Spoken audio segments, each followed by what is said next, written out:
contestar. Todos son hombres de Dios que amaron a Dios. Estuvieron fuera de la comunión con Dios y fueron traídos nuevamente a la comunión con Dios. Y estoy seguro que usted podría añadir su propio nombre a esta lista. ¿Sabe? Está en la naturaleza de la oveja el descarriarse, perderse y algunas veces hasta alejarse del redil y del pastor. Somos propensos a desviarnos y alejarnos del Dios que amamos. Pero es la naturaleza del pastor el restaurar a sus ovejas. Por lo tanto, no es extraño que David exaltara a Dios, porque David supo por experiencia propia lo que significaba el estar alejado de Dios. No en vano, en el Salmo 23, él reconoce a Jehová como su pastor, y por eso nada le faltará. Y Dios mismo confortaría su alma. Hoy quiero compartir con usted cómo estar bien con Dios y permanecer bien con Dios.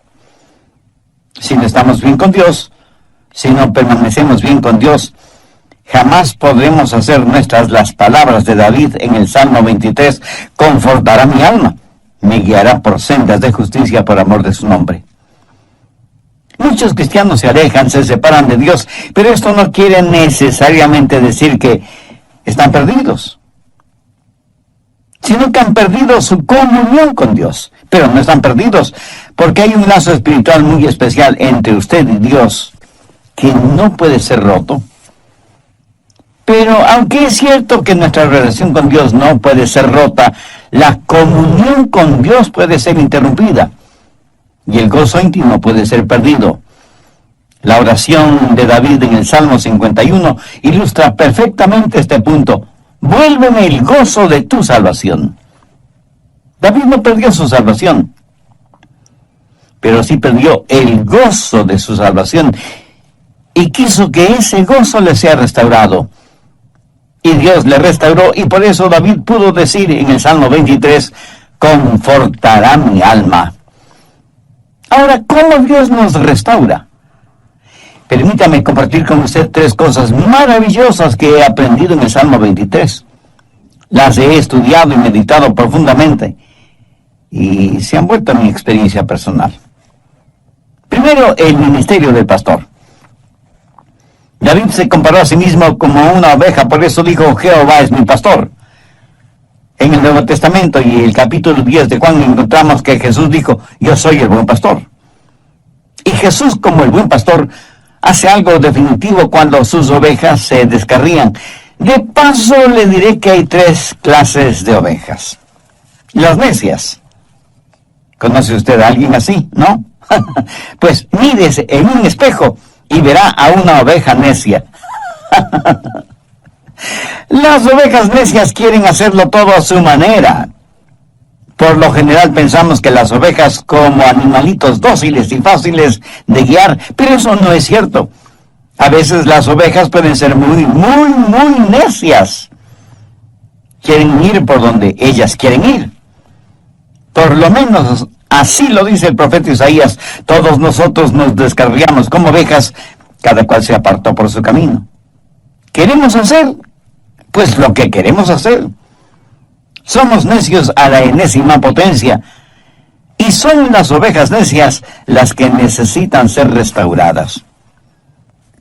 Segundo, hay las ovejas descarriadas. Estas son las ovejas que involuntariamente se descarrían. Son las que descuidadamente se van por otro lado, y muchas veces caen en pozos de engaño, y se ven rodeadas de espinas y se separan de su pastor, van a lugares muy precarios y necesitan ser restauradas y traídas de regreso al redil. Y en tercer lugar, las ovejas enfermas, porque las ovejas pueden enfermarse. Hay muchos enemigos allá afuera en forma de enfermedades que pueden envenenar o enredar o herir a las ovejas. Y cuando se enferman, las ovejas necesitan ser curadas, sanadas, restauradas. Entonces es la responsabilidad del pastor el cuidar de sus ovejas. ¿Pero cómo lo hace? ¿Cómo el buen pastor restaura a una oveja necia? Si usted es como una oveja necia, ¿cómo puede ser restaurado? Bueno, el buen pastor tiene 3 instrumentos para hacerlo. un báculo o cayado, una vara y una botella de aceite. Y él usa esas tres cosas para restaurar a una oveja necia. ¿Qué es el báculo o cayado? El pastor buscaba un arbolito que estuviera recién creciendo, lo sacaba de raíz, cortaba todas esas raíces, limpiando el resto del palo y lo pulía todo prolijamente. Y en el muñón que formaban las raíces al extremo del palo, clavaba unos cuantos clavos o incrustaba pedacitos de metal, hasta que el báculo tenía un considerable peso. Era una poderosa arma en sus manos.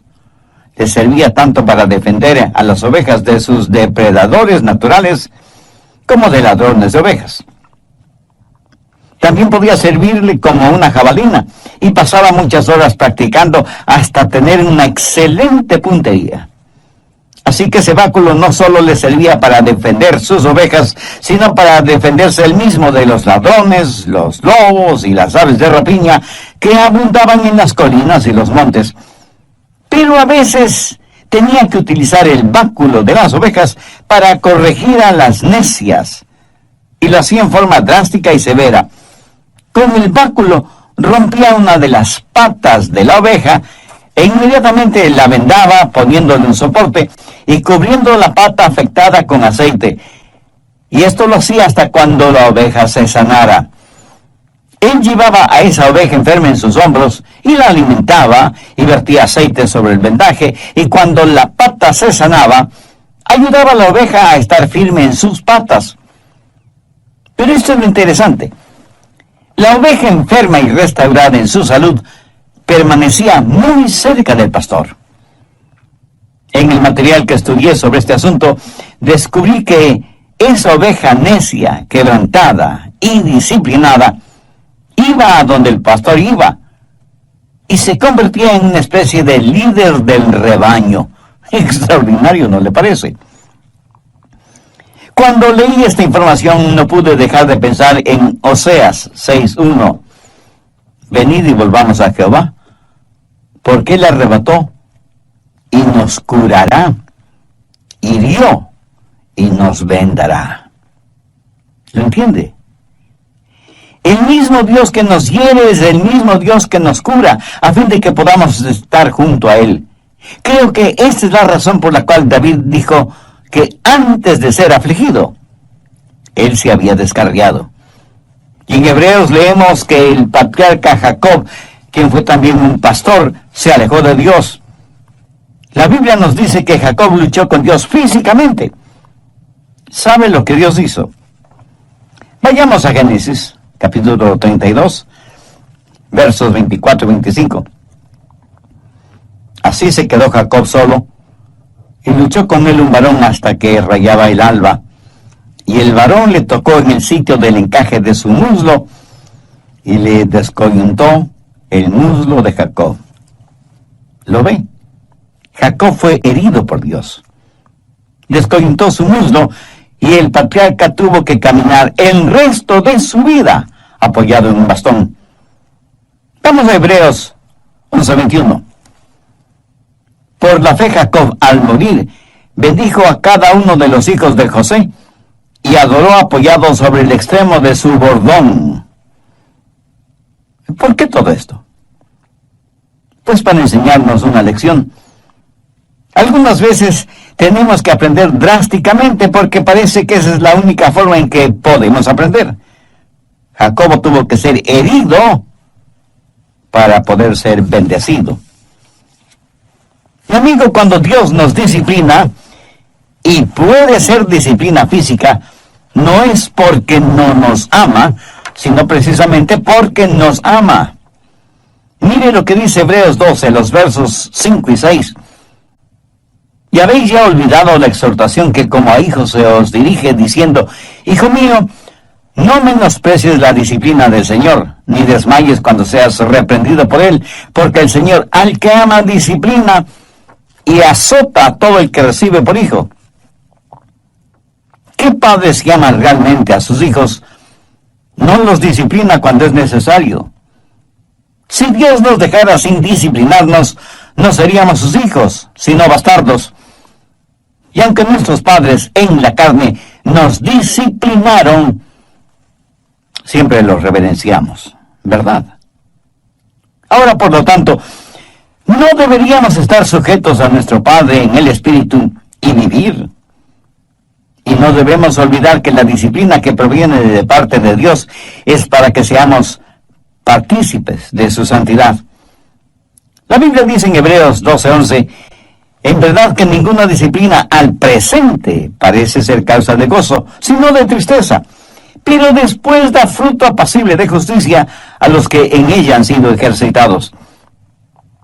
Ahora, cuando esta disciplina le llega a usted, hay tres cosas que usted puede hacer de acuerdo a lo que dice Hebreos 12:5.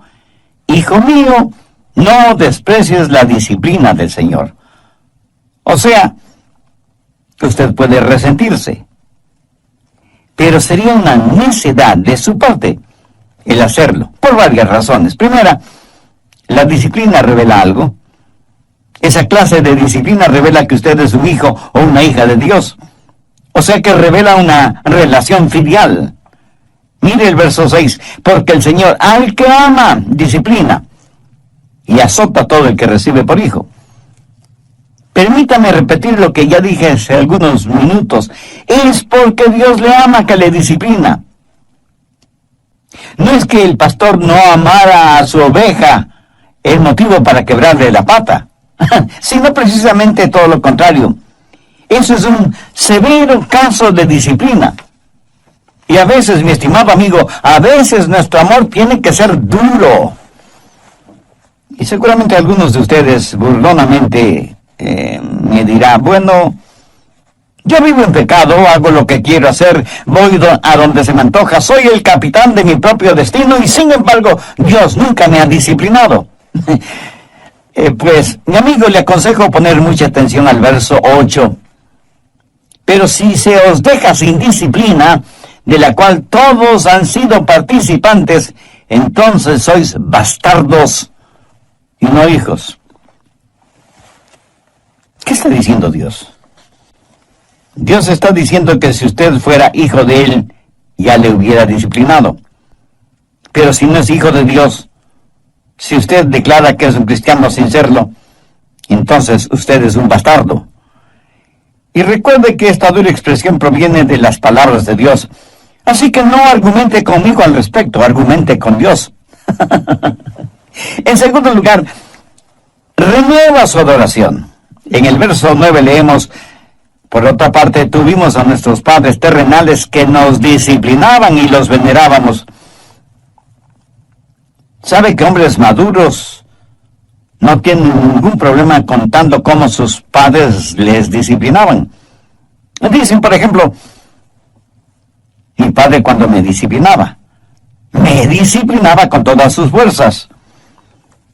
Lo interesante es que estas declaraciones las hacen con verdadero orgullo y dicen, les dábamos verdadera reverencia porque sabíamos que tenían definidos sus valores y paradigmas y por eso les amamos y les respetamos. Yo siento verdadera tristeza por niños que viven en hogares en donde sus padres no les aman y por lo tanto no les corrigen. ¿Sabe que la disciplina revela nuestra relación con Dios y renueva nuestra adoración? Ahora bien, si damos reverencia a nuestros padres terrenales, ¿no deberíamos dar adoración, respeto y veneración a nuestro Padre Celestial? Dios no está en el negocio de primordialmente hacernos saludables y felices, sino santos. Dios no le salvó para sencillamente llevarle al cielo. Ese es un beneficio extra. Dios le salvó para hacerle santo como Él. ¿Y cómo lo hace? ¿Qué es lo que la disciplina hace para restaurar a una oveja? Revela su relación filial, renueva su adoración y restaura su comunión con Dios. ¿Le gustaba a usted el ser disciplinado, castigado por sus padres, especialmente por su papá? Cuando usted era niño y su padre le iba a castigar, Corría usted hacia su papá y lleno de gozo le decía: oh, esto es estupendo, estoy feliz de que esto me suceda a mí. Mi papá me va a dar una buena paliza, pero me siento feliz, bendito sea Dios. Papá, tú eres maravilloso y sabio, gracias por castigarme. No, ni usted ni yo actuamos de esa manera, ¿verdad? Porque no nos gusta ser disciplinados, castigados, aunque hayan existido razones válidas para esa disciplina. Personalmente, cuando mi padre me castigaba, me disciplinaba, le debo confesar que él no me parecía ni amoroso, ni sabio, ni maravilloso. Así que, en primer lugar, menospreciamos la disciplina.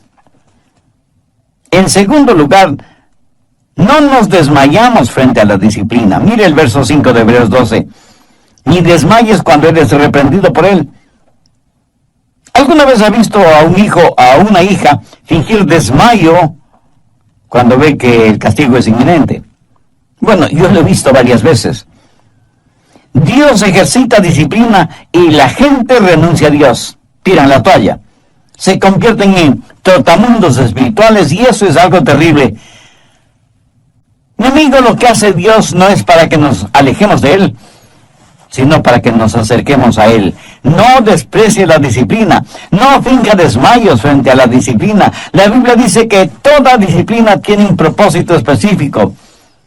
¿Cómo maneja el pastor a una oveja necia? Con la vara de la disciplina. ¿Y qué de las ovejas que no son necias? ¿Qué clase de oveja es usted? ¿Necia? ¿Descarriada o enferma? Recuerde que Dios no deja de amarnos porque somos pecadores. Dios no nos ama más si somos menos pecadores, de acuerdo a nuestra propia opinión, ni nos ama menos si somos más pecadores. Dios nos recibe como somos, pero por el amor que nos tiene no nos deja como somos, sino que nos va perfeccionando cada día para que lleguemos a ser a semejanza de su Hijo Jesucristo. Esta esperanza también podrá ser suya si tiene una relación personal con Dios por medio de Jesús. Pudiera ser que usted sea una persona muy popular, carismática, muy importante e influyente en el nivel político, social y financiero. Desde el punto de vista del mundo, usted es un hombre de éxito. Pero, ¿qué piensa de usted, su esposa, sus hijos, sus amistades íntimas? ¿Qué tan importante es usted en sus vidas? El hecho de ser tan importante pudiera ser que abra todas las puertas materiales, sociales y políticas, pero jamás le abrirán las puertas del cielo. Dios no le ama porque usted es importante. Usted es importante porque Dios le ama. ¿Lo entiende? Si usted en este mismo momento se arrepiente de sus pecados y hace una decisión espiritual por Cristo como su Salvador y Señor, Él le perdonará inmediatamente, estará con usted permanentemente y le salvará completamente y además le guardará eternamente. Recuerde que la decisión que usted haga o no haga este momento tendrá repercusiones eternas. Piensa en lo siguiente. Si usted dice que no va a tomar ninguna decisión ahora, pues ya tomó una decisión en contra de Cristo. El evangelista Dr. Lucas cita unas inquietantes palabras de Cristo: desesperación, de lodo cenagoso, puso mis pies sobre peña y enderezó mis pasos. David habla de lo mismo al compararse con una oveja que ha sido disciplinada, guiada, rescatada y protegida por el pastor. Algunas veces una mamá oveja, por estar pastando por aquí, por allá y más allá, se olvidaba de su pequeño corderito. El pastor observaba lo que estaba sucediendo y con el cayado guiaba a la mamá oveja a donde estaba su corderito. Eso es lo que necesitan hacer los pastores en nuestros días, a fin de que ovejas y corderitos estén juntos, permanezcan juntos y se desarrollen juntos. Porque el diablo está tratando por todos los medios de destruir los hogares, de destruir las familias, de romper la unidad del cuerpo de Cristo que es la iglesia. ¿Cuándo sucede eso? Cuando caemos, cuando somos débiles espiritualmente, cuando nos apartamos de Dios y nos contaminamos con el pecado. Pero gracias a Dios que Él tiene una vara y un cayado, no solo para disciplinarnos, guiarnos, rescatarnos y defendernos, sino también para mantenernos junto a Él. Pero aún hay algo más. Todos somos ovejas enfermas. Verá, cada noche el pastor traía las ovejas al redil. Recuerde que Jesús es la puerta de las ovejas.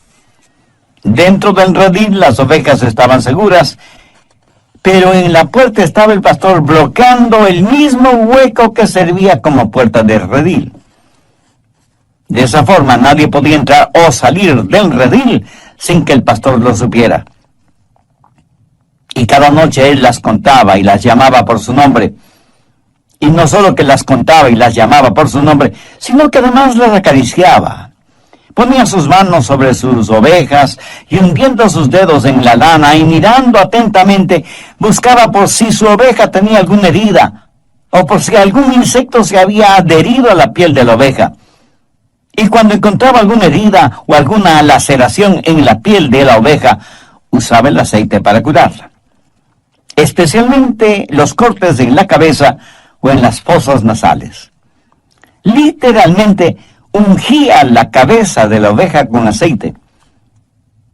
Ese aceite estaba mezclado con sulfuro y brea y servía también como insecticida para alejar a las moscas que pululaban alrededor de la nariz de la oveja. Gracias a Dios que el aceite que representa al Espíritu Santo que nos protege de moscas diabólicas y que nos consuela cuando estamos lacerados y doloridos o cuando estamos heridos espiritualmente.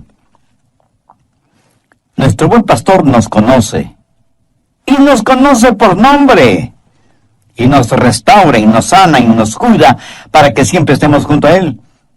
El buen pastor David tuvo todas esas cosas en mente cuando dijo, confortará mi alma.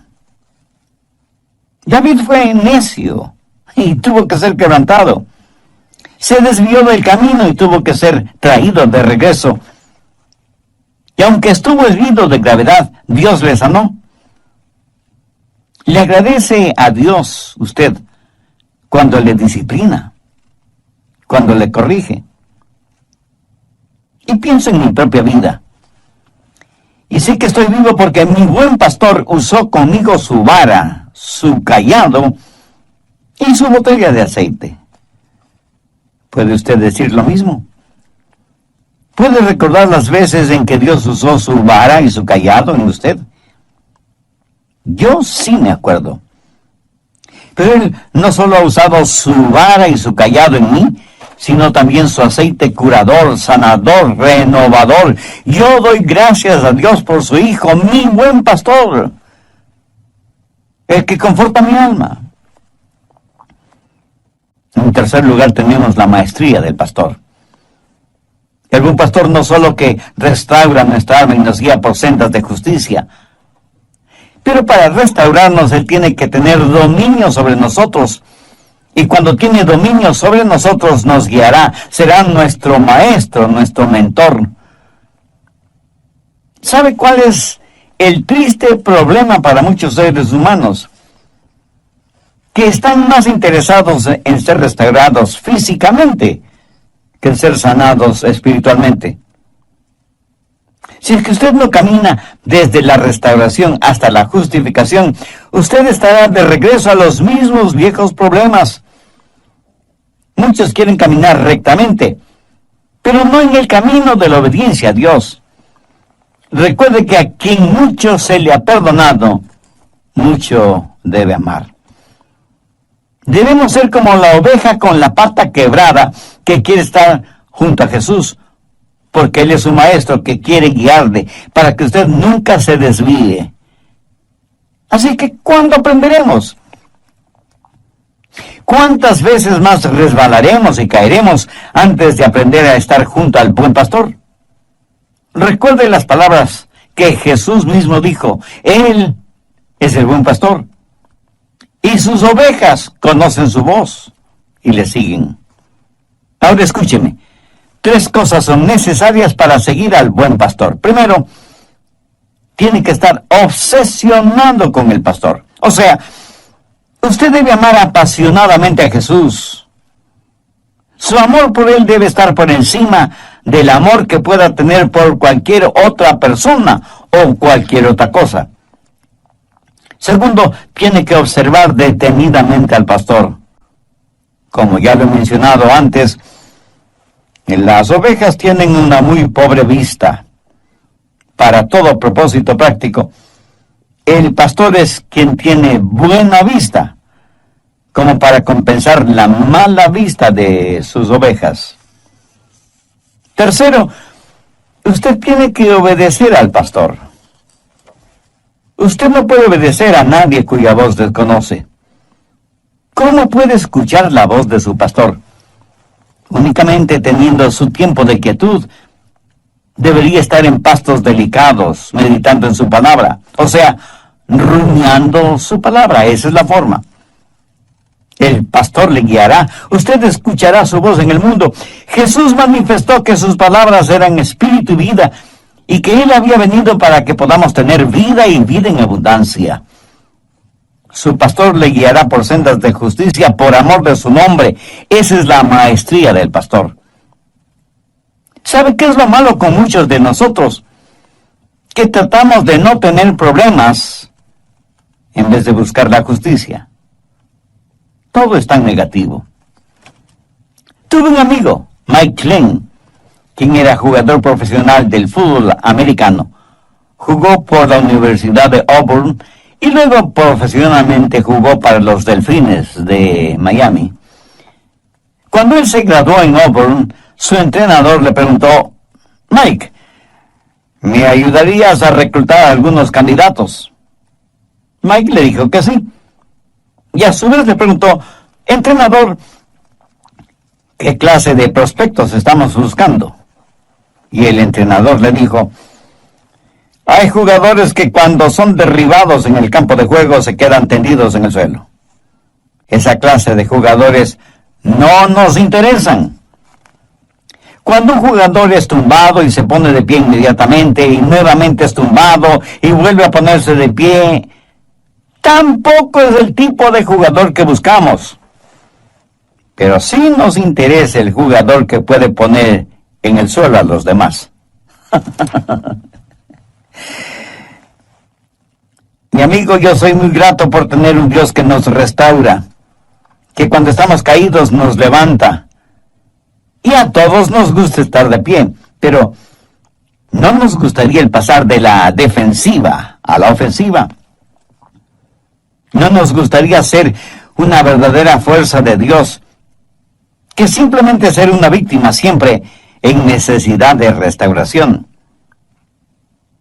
El pastor me guía por sendas de justicia. Usted, mi amigo, ¿por qué no determina hoy mismo que va a estar bien con Dios, que está listo para escuchar la voz del pastor, que va a sumergirse en la palabra de Dios? En tercer lugar, la majestad del pastor. Él me guía por sendas de justicia. ¿Por qué no decide hoy mismo que va a estar bien con Dios y a permanecer bien con Dios? Que va a escuchar la voz de su pastor, que va a meditar en su palabra y va a obedecer su palabra. Que va a reconocer la majestad del pastor, porque Él es el único que puede confortar su alma y guiarle por sendas de justicia por amor de su nombre. ¿Cuál es el nombre de ese pastor? Jehová en el Antiguo Testamento, Jesús en el Nuevo Testamento.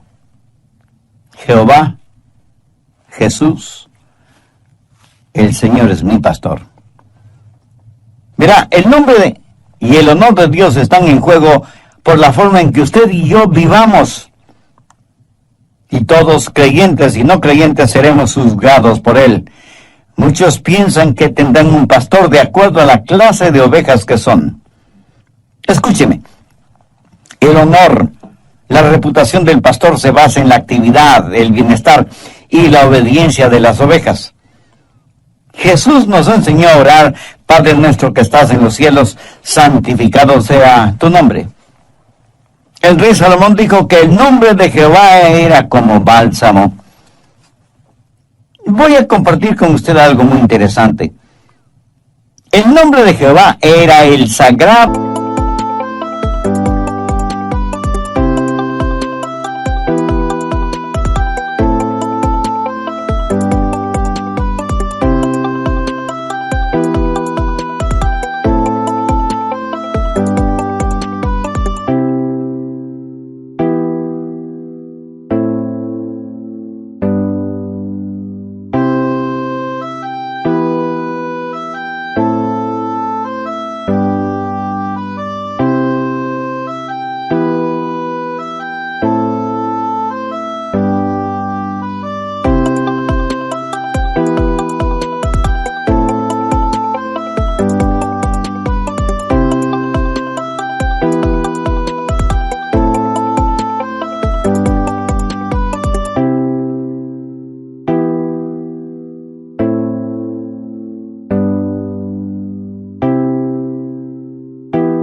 Y solemne nombre en todo el Antiguo Testamento, pero no se lo encuentra ni una sola vez en el Nuevo Testamento. ¿Por qué? Porque Jesús es nuestro Jehová. Él es nuestro buen pastor. ¿Sabe lo que significa el nombre de Jesús? Significa Jehová salva. Eso es lo que literalmente significa. Leemos en Mateo 1:21: y llamará su nombre Jesús, porque él salvará a su pueblo de sus pecados. Ese fue el mensaje del ángel a María. Por lo tanto, mi estimado amigo, si él es mi pastor y yo soy su oveja, yo no quiero traer deshonra a su nombre. Proverbios 22:1 dice: de más estima es el buen nombre que las muchas riquezas. Cuando nuestros hijos eran pequeños, yo les llevaba a la escuela y les decía, al despedirme: recuerden que les amo mucho, pero también quiero que recuerden quiénes son y a quién en realidad pertenecen. ¿Saben? Yo creo que el Señor les dice lo mismo a sus ovejas. Recuerden quiénes son y a quién pertenecen. Ustedes son mis ovejas. Mi nombre está fundido con el de ustedes. Y quiero guiarles por sendas de justicia por amor a mi nombre. Amigo, permítame hacer una confesión. Yo preferiría morir antes que traer deshonra a mi esposa, mis hijos, mis padres y sobre todo a Dios. ¿Quién me da la fortaleza? Pues mi buen pastor, quien me pone en la senda correcta cuando me desvío, y lo hace día a día. Por eso hay en mi corazón siempre el deseo de glorificar su nombre. ¿Siente usted de la misma manera? Espero que sí. Alguien dijo que el nombre de Jesús es todos los aleluyas en 5 letras, y eso es verdad. Usted y yo seguramente conocemos a personas sumidas en el pecado y ningún mero mortal puede salvarles. Pero hay un nombre, un precioso nombre, que perdón y pureza puede darles. Hay vidas que están perdidas, prisioneras de las cosas terrenales, pero hay un hombre, Jesús, que del pozo de las tinieblas puede sacarles. Mi amigo, ¿no le parece eso extraordinario? El ministerio del pastor, la maestría del pastor, la majestad del pastor. Jehová es mi pastor, nada me faltará. Por favor, en el Nuevo Testamento de su Biblia, busque la segunda epístola de Pablo a Timoteo, capítulo 2. Veamos el versículo 19. Pero el fundamento de Dios está firme, teniendo este sello: Conoce al Señor a los que son suyos, y apártese de iniquidad todo aquel que invoca el nombre de Cristo. Jehová es mi pastor. Nada me faltará. En lugares de delicados pastos me hará descansar, junto a aguas de reposo me pastoreará.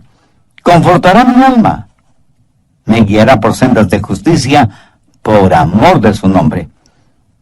Aunque ande en valle de sombras de muerte, no temeré mal alguno, porque tú estarás conmigo. Tu vara y tu cayado me infundirán aliento. Aderezas mesa delante de mí en presencia de mis angustiadores. Unges mi cabeza con aceite. Mi copa está rebosando. Ciertamente el bien y la misericordia me seguirán todos los días de mi vida, y en la casa de Jehová moraré por largos días. Mi amigo, mi amiga, ¿es Jehová su pastor? Como una oveja tímida, indefensa, manchada y descarriada, ¿no quisiera sentir la amorosa y protectora mano del pastor sobre usted? Si usted aún no tiene una relación personal con Dios por medio del Señor,